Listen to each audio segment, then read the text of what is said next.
Hey, I'm drinking this is an iced oat milk matcha latte with, it's not really a lot. I mean, I guess it's a latte, but it's just iced. It's matcha and oat milk with ice and some homemade simple syrup. It's really good.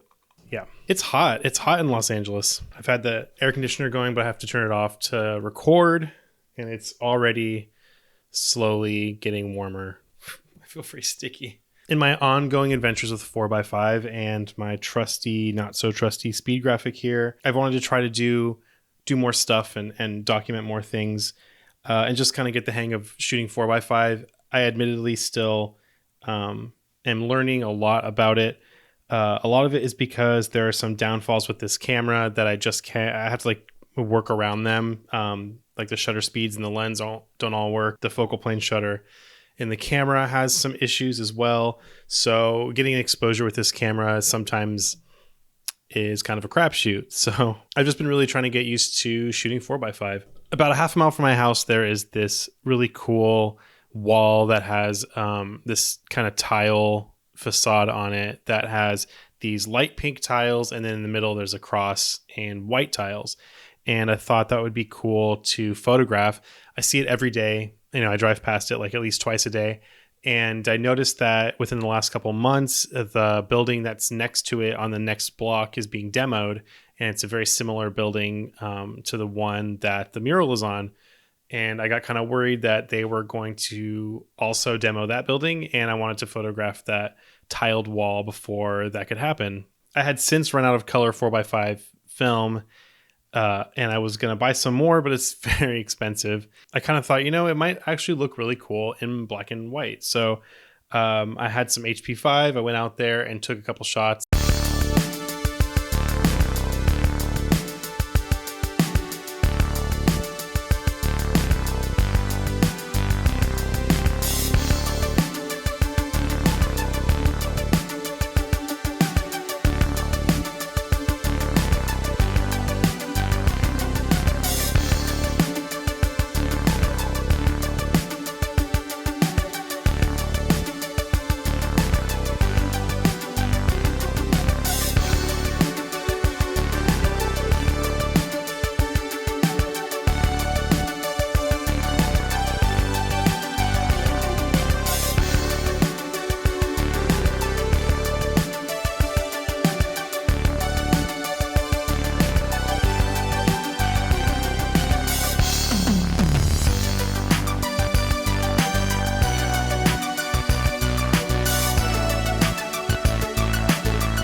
Was kind of surprised to see that you can't really see the contrast between the pink and white tiles on the wall, which actually kind of makes sense because the pink tiles are pretty light, almost as light as the white tiles, so you're not going to see much of a difference. And panchromatic film like HP5 is sensitive to all wavelengths of light, so if you have something that's pink or like a light pink, it's not going to differentiate on the film much from white. So can't really tell that there is any detail in that wall tile at all. I was trying to think of a way I could make that white cross pop against that pink. And then I thought that I could try Ilford's orthochromatic film, Ortho Plus. And orthochromatic film is a film that is not sensitive to red light or, oranges.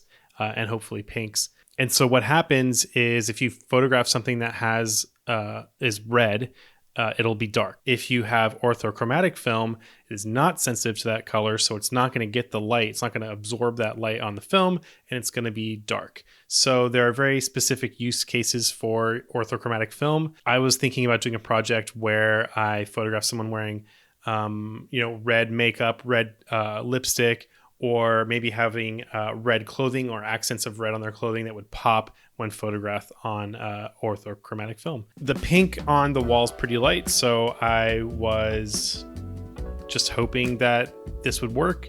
I did some research, and I wasn't 100% sure it was going to do what I wanted it to do, but I went to try it anyways. And then when I went to pick up the orthochromatic film, I decided I wanted to process the film using HC110 from Kodak. It had been recommended to me by my friend Austin and some other people.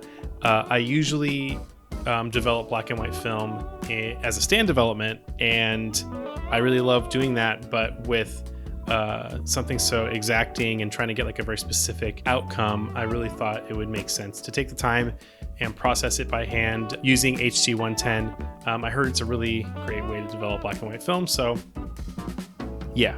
So I went out and I shot 2 frames of HP5 and 2 frames of Ortho Plus. I did something stupid. I just put the HP5 and Ortho in the same tank at the same time and developed it at 6 minutes with the HC110.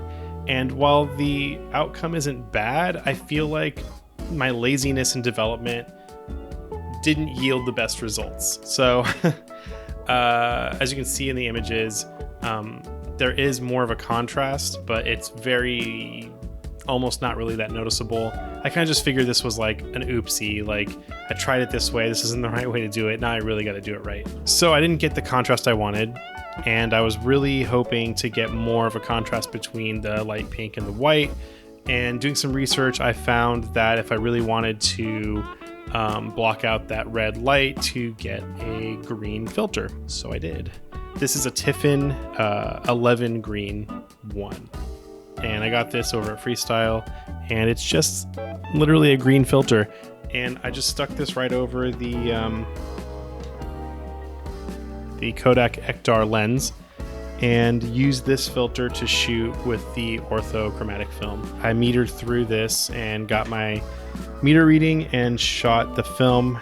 And again, the difference is subtle, but you can definitely tell there's definitely more contrast between the white and the pink. I think that just the nature of the shade of pink that it is, it's very light, so it's not going to be so drastic. So I think the combination of the orthochromatic film and the green filter helped to really make that pink go darker and let that white kind of pop through. I'm still not like super happy with this exposure. I really want to get a very clean, really nice looking exposure.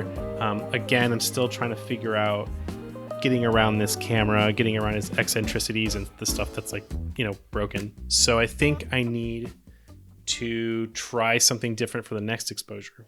This is an Omega View camera. It's a 4x5 view camera that this is what is it, a Nikon? Yeah, it's a Nikon W210 f5.6 lens.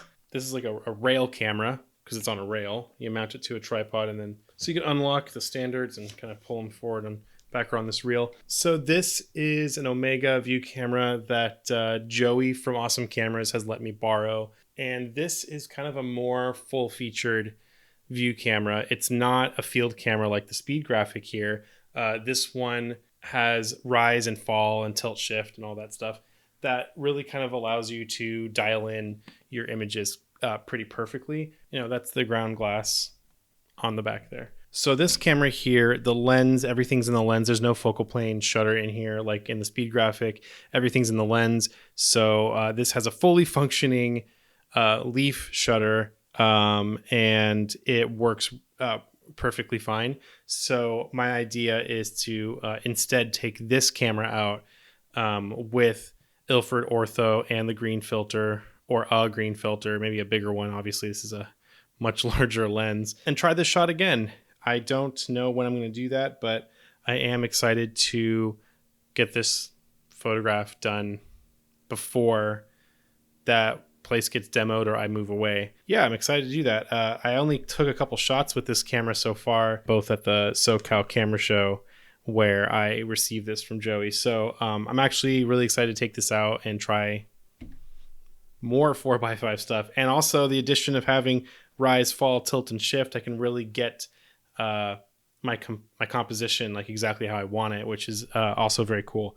So yeah, I just kind of wanted to bring you guys along for my orthochromatic journey. It's just kind of starting. I'm still learning a lot on 4x5, as I said. And I'm just excited to get out there and make more photos. I encourage you, if you haven't tried Ilford's Ortho Plus, to give it a try if you want to photograph things and have like a really cool contrast between colors, especially anything that's red.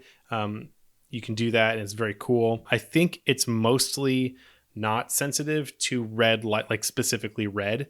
So you're going to get the most dramatic effects if you're photographing something that's like actually red, not like light pink. Yeah. So if you have any questions about what it's like shooting ortho film, you can leave me a comment. If you have any comments about how I photographed or developed it and you want to tell me how bad of a job I did or give me some advice, that's great too. I always love talking to you guys about film. Make sure you tune in to the Spooky Park Bench podcast. We have another episode coming out today. This is Monday, so we just dropped a new episode today, so you should go check that out. We'll have another episode with Alistair Ann coming next week, our part 2 with her. You guys really loved hearing her, so we're gonna have her back for another episode. We're also gonna have Ray Barbie back for another episode. That was like our most popular episode so far, and obviously, you know, Ray's an awesome person to talk to, and he's really great. So we're really excited to have him back. I'll leave the link to our podcast in the description. You can find us on Spotify, Apple Podcasts, and a bunch of other places. You can follow the Photo Department on Instagram at the Photo Department, and you can follow my personal work at Christopher Michael Sturm on Instagram. Don't forget, I'm still giving this Olympus XA away. We're almost to 10K, and when we do, I'm dropping the video. If you want a chance to win this camera, make sure you hit subscribe and make sure that notification bell has been checked so that you can know when I drop the next video that will have the contest for this camera in it. Thank you for tuning in. I love you. Goodbye.